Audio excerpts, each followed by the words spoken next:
Cordial y fraterno saludo. Contextualizo y explico la palabra del domingo 8 del tiempo ordinario. La primera lectura está tomada del libro de la Sabiduría, capítulo 27, versículos 4 a 7. Son unas palabras de sabiduría. Se trata de un texto de carácter sapiencial, es decir, que nace de la experiencia cotidiana del ser humano y se convierte en paradigma de sabiduría para la vida. Ben Sirá, el autor del libro, utiliza imágenes para hablarnos del hombre auténtico que se revela en sus actos y palabras.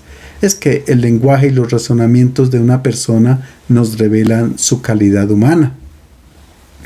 Cuando se sacude el sedazo, solo quedan los residuos, y oyendo a un hombre discurrir, se descubren sus faltas. Las vasijas de barro se prueban en el horno. Al hombre se le prueba cuando razona. El fruto muestra si un árbol está bien cultivado. Así la mentalidad de un hombre se muestra en sus palabras. Antes de oír razonar, no alabes a nadie, porque así se prueba a una persona. Para demostrar que el criterio principal para evaluar a las personas son sus palabras, el texto presenta en primer lugar la imagen de una mujer que antes de moler el grano lo colocaba en un colador o sedazo para sacudirlo y tamizarlo, de tal manera que se podían separar las impurezas, es decir, las hojas, las motas, las basuras, etc. Así también cuando nosotros emitimos juicios a priori sobre las personas, nos comportamos como esta mujer que tamiza el grano. Los giramos, los agitamos bien, los zarandeamos al aire, los exponemos al viento hasta que desaparezcan todos los desperdicios, es decir, todos los defectos que tienen. La segunda imagen es la de los alfareros, que no se podían ufanar de la belleza de su vasija antes de que hubiese pasado por el fuego y quedara bien cocida, porque el calor del horno la podía volver pedazos. También nosotros muchas veces actuamos como los alfareros. Sometemos a las personas a la prueba del fuego. Los mantenemos durante mucho tiempo en el horno de nuestras precomprensiones o de nuestros estrictos controles.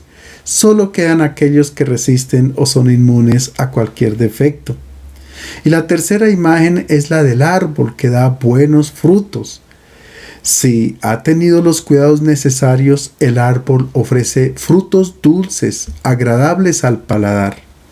En el diálogo con otra persona se puede descubrir cuánta cultura o cuánto cultivo ella ha tenido. Hay situaciones en las que no nos podemos abstener de emitir o expresar juicios y hacer evaluaciones objetivas. Por ejemplo, cuando se le debe encomendar una responsabilidad a alguien o elegir a una persona con la que alguien va a contraer matrimonio. En estos casos se deben seguir algunos criterios para emitir un juicio con fundamento y objetividad. Y Ben Sirá nos dice, no nos podemos dejar influenciar por la primera impresión que se tiene de la otra persona. Para saber lo que hay en el corazón de las personas es necesario permitirles que ellas hablen, porque por las palabras afloran los sentimientos escondidos de una persona. En definitiva, la regla que habría que seguir es no alabar a nadie antes de que haya hablado, ya que esta es la prueba de fuego. La segunda lectura está tomada de la primera carta del apóstol San Pablo a los Corintios, capítulo 15, versículos 54 a 58. Durante 4 domingos consecutivos hemos meditado sobre el tema central de este capítulo 15, que es la resurrección.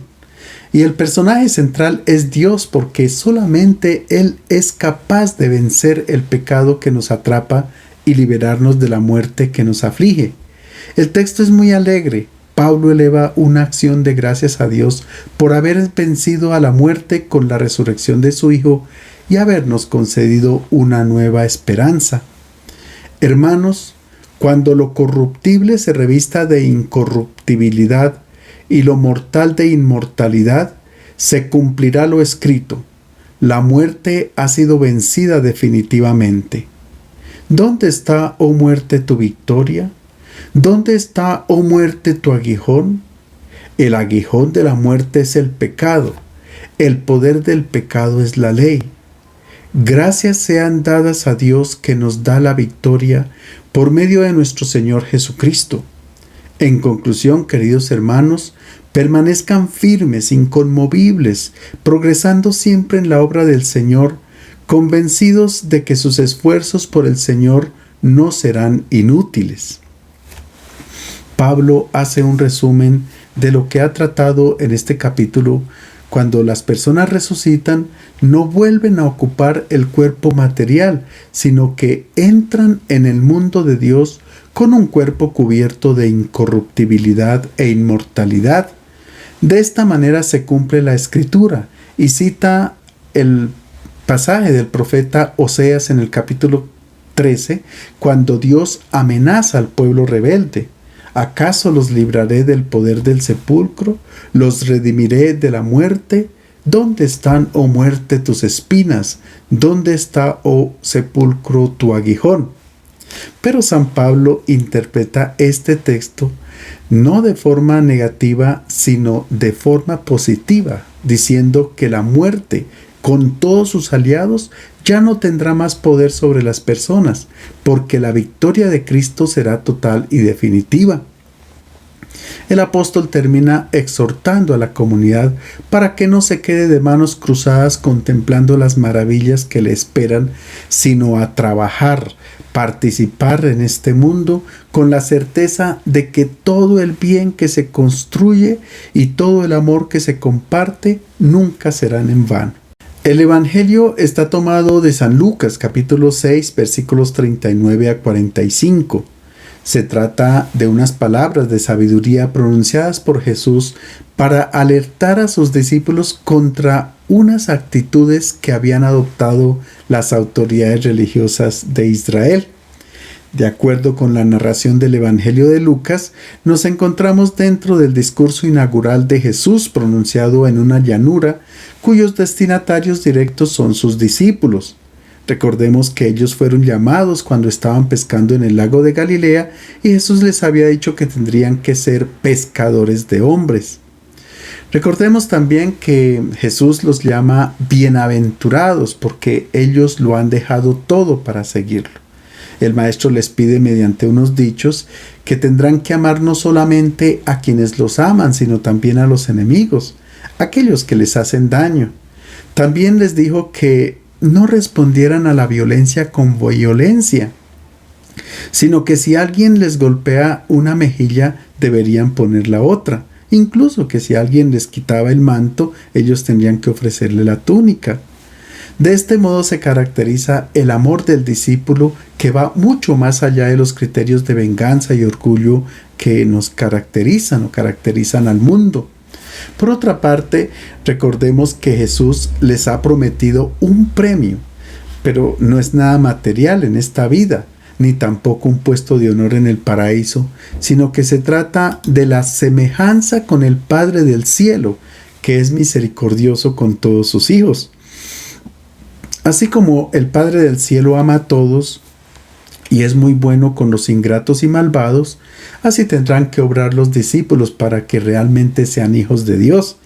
Por tanto, el Dios que presenta a Jesús se distingue muy bien de aquel que enseñaban los escribas y fariseos o las autoridades de Israel en sus catequesis. No se trata de un Dios castigador, vengativo, colérico, sino totalmente misericordioso para con los ingratos y malvados. Ahora Jesús quiere hacer una contraposición entre la manera de obrar de los fariseos y la que tendrán que tener sus discípulos. Existe un peligro en el que no pueden caer ellos y que lo puntualiza justamente el apóstol San Pablo en la carta a los Romanos cuando habla de los fariseos, sabiendo que Pablo mismo era un fariseo y por tanto los conocía muy bien. Les dice: ¿pero qué pasa contigo? Dices que eres judío, que confías en la ley y te sientes orgulloso de tu Dios. sabes lo que Dios quiere que hagas y también sabes distinguir lo que realmente es importante de lo que no lo es, porque has recibido instrucción religiosa de la ley. ¿Estás convencido de que eres como el guía para un ciego o la luz para los que están en la oscuridad? ¿Crees que eres el instructor de los ignorantes y el maestro de los principiantes? Tienes la ley y por eso piensas que tienes toda la verdad y lo sabes todo. Entonces, ¿por qué en lugar de enseñar a otros no te enseñas a ti mismo? Tú le dices a la gente que robar no está bien, pero robas. Dices que no se debe cometer adulterio, pero cometes ese pecado. Dices que detestas a los ídolos, pero entras a los templos a robarte esos ídolos. Te sientes muy orgulloso de decir que conoces la ley de Dios, pero deshonras a Dios cuando no la cumples.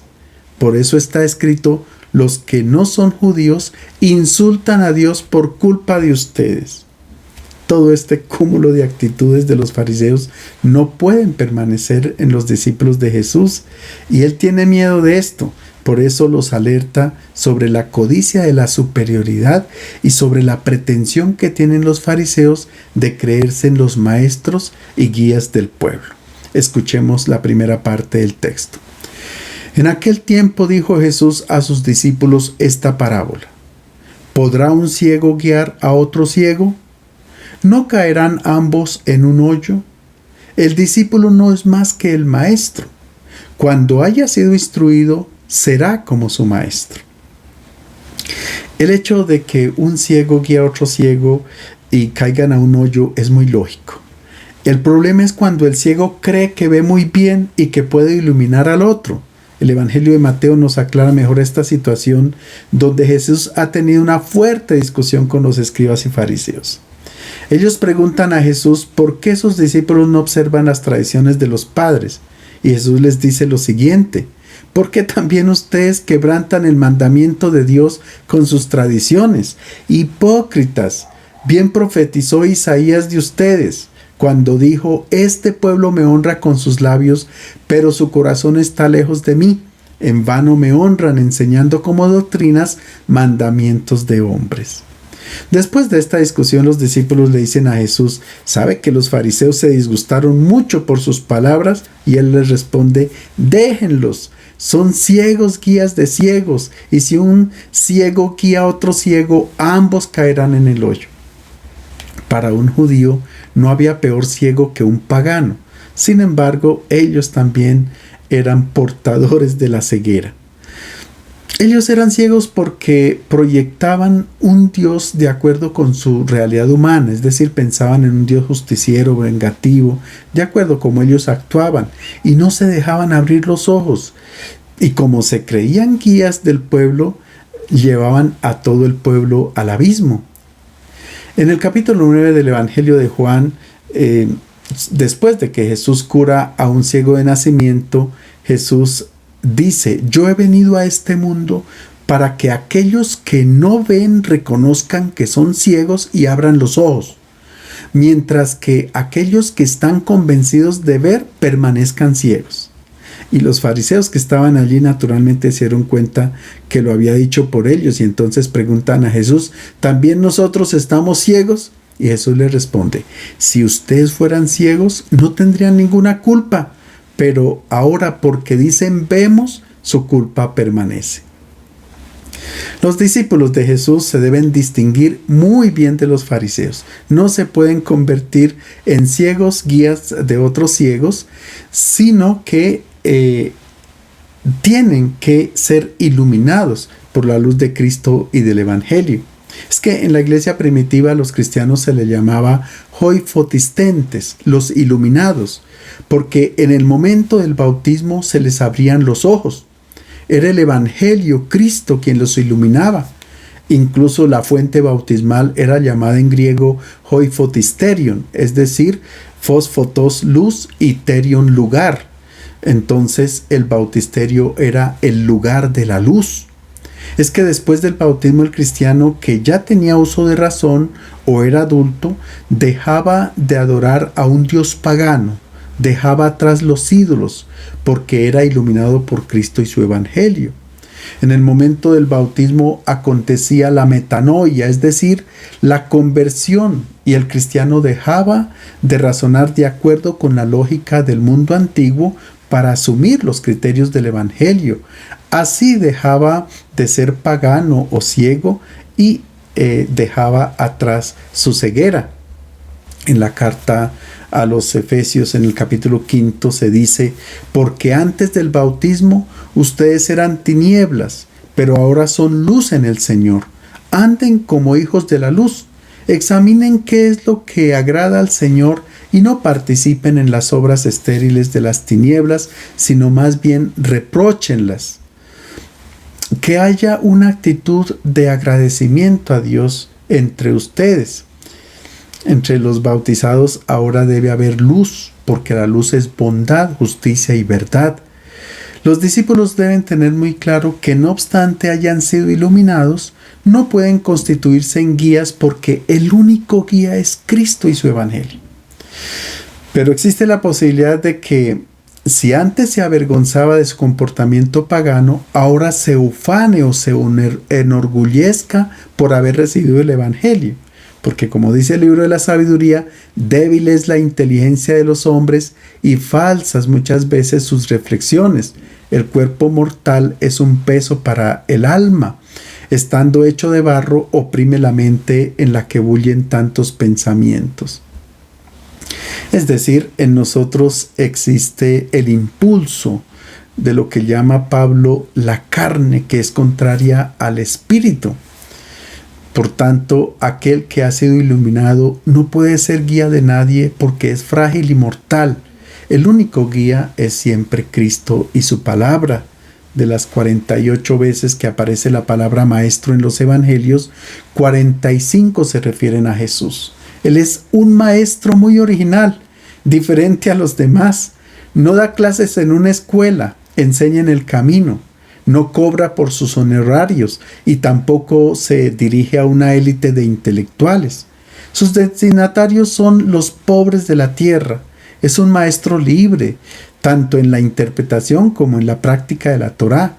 Pero sorprende especialmente porque en lugar de invitar a sus discípulos a seguir los preceptos de la ley desde el principio de su misión, Jesús les pide que lo sigan a Él. La ley es su persona, su vida, no los 613 preceptos ni el atolladero de las discusiones rabínicas. Mientras que los maestros en Israel utilizaban el lenguaje de los profetas para comunicar las enseñanzas de las Escrituras diciendo: así dice el Señor, el Maestro Jesús habla de manera diferente. Presenta sus enseñanzas con la expresión yo digo, colocando sus palabras junto a las de Dios. En los evangelios a los apóstoles nunca se les llama maestros, sino siempre solamente alumnos, discípulos, que deben aprender no una lección, sino una vida, siguiendo al único maestro. En el capítulo 23 del Evangelio de Mateo, Jesús dice: no llamen a nadie Padre en la tierra porque tienen solamente un Padre que está en el cielo.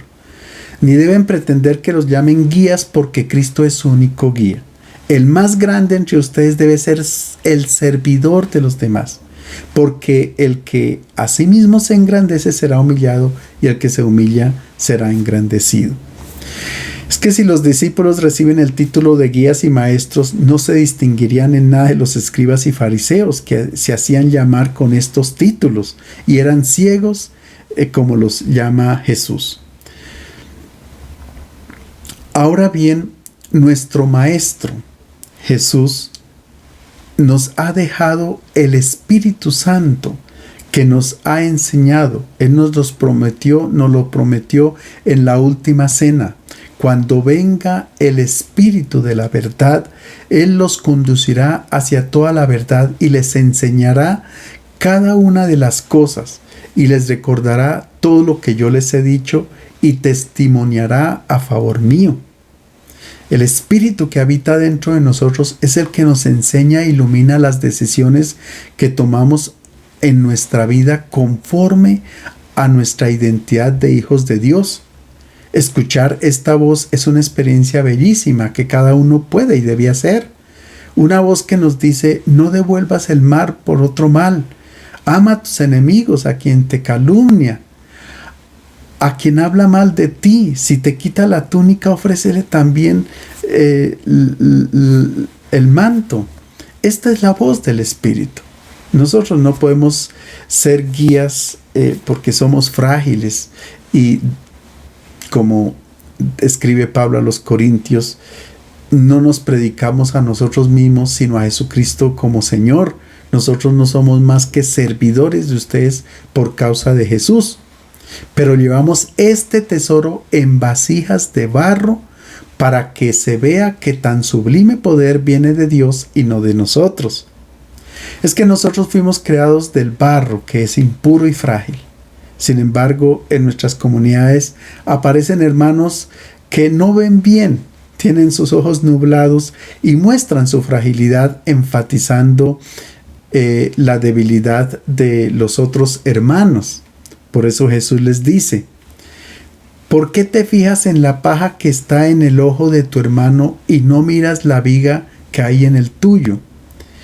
¿Cómo puedes decir a tu hermano: hermano, déjame sacarte la paja de tu ojo, cuando no ves la viga del tuyo? Hipócrita, saca primero la viga de tu ojo y entonces podrás ver claramente para sacar la paja del ojo de tu hermano. Notemos que hay una insistencia sobre la palabra hermano. Aparece 4 veces. Este era el título con el cual se identificaban los primeros cristianos entre sí. Jesús está hablando entonces a los miembros de la comunidad cristiana y no al mundo pagano. Por tanto, se puede entrever por medio de estas palabras cuál era la problemática de la primera comunidad cristiana, que tal vez no es muy distinta a la nuestra. Si nosotros tenemos una hoja de papel en blanco y hay una mancha de tinta, por muy pequeña que ésta sea, instintivamente nuestro ojo se fija en esta manchita y no en el resto limpio del papel. Esto sucede también en la relación con nuestros hermanos. Vemos inmediatamente el defecto más que las cualidades. Jesús dice: ¿por qué mira? ¿Por qué te interesas por el defecto del hermano sin verificar si tú ves bien o no? Como he dicho con insistencia, Jesús no quiere que sus discípulos imiten los comportamientos de los escribas y fariseos. Ellos se implicaban en la minucia y descuidaban lo importante y veían siempre defectos en los demás. En el Evangelio de Mateo, en el capítulo 23, Jesús les dice que pagan el impuesto de la menta y el comino, pero no practican la justicia o la misericordia con el hermano. Esta era la viga que ellos tenían en sus ojos.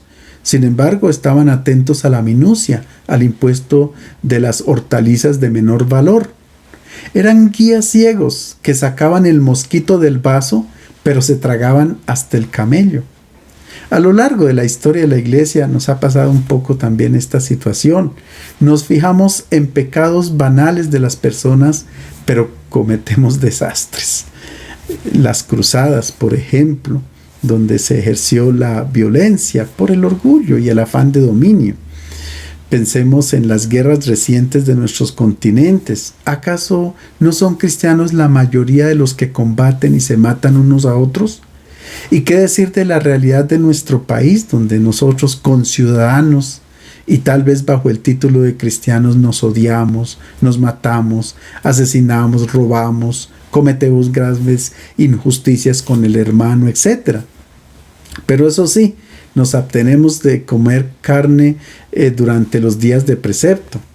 ¿Cuántas veces proclamamos la liberación de las personas, pero de pronto nosotros mismos somos los que las esclavizamos? En todo esto aparece la paja y la viga juntas. Cuando fijamos la mirada en los defectos de nuestros hermanos sin ver los nuestros, Jesús nos da un calificativo: hipócrita.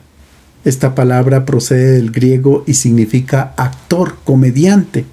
Los escribas y fariseos, fijándose en los defectos de las personas, se comportan como dioses y de este modo resultan ser comediantes o actores.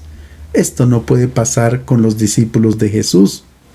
Entonces, ¿cómo distinguir en la comunidad cristiana aquellos que ven bien y que pueden ayudar a limpiar los ojos? Naturalmente, no siendo maestros ni guías. Pero sí es importante conocer de quién puedo escuchar consejos y en quién yo puedo confiar. Jesús nos ofrece el criterio con dos imágenes. No hay árbol sano que dé fruto podrido, ni árbol podrido que dé fruto sano. Cada árbol se reconoce por sus frutos. No se cosechan higos de los cardos, ni se vendimian uvas de los espinos. El malo saca lo malo de la maldad, porque de la abundancia del corazón habla la boca. De acuerdo con nuestra experiencia, cuando un mugre, una basura, por diminuta que sea, cae en nuestro ojo, produce mucho fastidio, tanto que hay que pedirle a otra persona el favor que nos ayude a sacarla, porque uno mismo no es capaz. Por tanto, es importante saber a quién se le puede pedir el favor, porque uno no puede caer en la mano de una persona equivocada, alguien que a lo mejor tenga una viga en su ojo y no ve para poder sacar la basura, y lo que hace es hacer daño. ¿Y cómo puedo reconocer el verdadero discípulo en el cual yo puedo confiar? Jesús dice, en primer lugar, lo compara con un árbol que da frutos. Si el árbol bueno da frutos buenos, en esto tendrías que fijarte. La imagen del árbol la encontramos en la Biblia, en el Salmo 1. Dichoso el hombre que no sigue el consejo de los malvados ni se detiene en la senda de los pecadores, sino que en la ley del Señor se deleita. Es como un árbol plantado a la orilla de un río que cuando llega su tiempo da fruto y sus hojas jamás se marchitan, porque sus raíces están sumergidas en el agua. Por tanto, hay que fijarnos en la persona que enraiza su vida en el agua de la palabra de Dios. Ahora bien, Jesús hace referencia a dos frutos que son productos típicos de la Tierra Santa: los higos, es decir, las brevas, y la uva que produce el vino. Estos dos frutos son imágenes de los frutos que Dios espera de su pueblo: la dulzura del higo y la alegría que produce el vino. Si una persona muestra la dulzura del Evangelio e infunde gozo, alegría, esperanza, si nos hace contemplar la misericordia y el amor de Dios, ella es la persona que nos puede ayudar a sacar nuestra paja que no nos deja ver bien. Por otra parte, si una persona se acerca a nuestra comunidad cristiana, pueda que tenga una vida desordenada o esté pasando por algunos sufrimientos, dolores e incomprensiones, esta persona no podría ser juzgada por nadie, sino que más bien debería ser acogida en la comunidad donde ella le ofrece frutos hermosos de dulzura, gozo, esperanza, que son los que produce el Evangelio. La segunda imagen es la del corazón, que es como un cofre donde se guarda un tesoro. Por tanto, cuando un hermano habla, hay que escucharlo, porque de su boca brotan las palabras que alberga el corazón. Si alguien habla solamente de dinero, negocios, fiestas, trago, etc., el tema que más se enfatice con insistencia significa que eso es lo que alberga el corazón. De un pagano no se pueden esperar razonamientos cristianos. De otra manera, de un musulmán, pues se esperan razonamientos musulmanes. Al cristiano se le reconoce solamente por sus frutos, por la manera como habla y se expresa. Esta es una unidad de medida que refleja cuánto evangelio alberga en su corazón. Tendríamos que dejarnos iluminar o guiar por quien ofrece consejos que nacen del evangelio y no de razonamientos de la carne, sino del espíritu. Porque cualquier palabra que salga de su boca expresa amor, porque su corazón está rebosante de misericordia y su actitud transparenta al Padre del cielo. Les deseo un feliz domingo.